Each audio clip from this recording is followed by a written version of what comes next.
বসে থাকতে থাকতে নারকেলের গাছের দিকে চোখ গেল, তাকিয়ে দেখি কত বড় বড় নারকেল হয়েছে। তাই ভাবলাম একটা পেড়ে খেয়েই দেখি, কিন্তু যদি দেখে। তাই আর বেশি কিছু না ভেবে অনুমতির খোঁজে বেরিয়ে পড়লাম। অনেক বলার পর একটা নারকেলের জন্য অনুমতি দিয়েই দিল। তাই আর দেরি না করে নারকেলের গাছে ওঠা শুরু করে দিলাম, কিন্তু খালি পায়ে ওঠা সম্ভব ছিল না, তাই আবার নেমে গেলাম।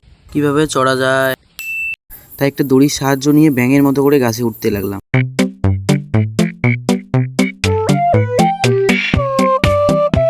কয়েকটা ব্যাঙ লাফানোর পর অবশেষে নারকেল হাতে পেয়ে গেছি।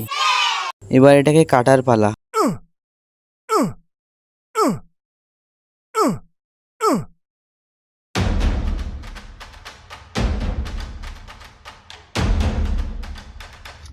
অবশেষে নারকেল ছিলানো শেষ, চলো এবার পানিটা টেস্ট করে দেখি।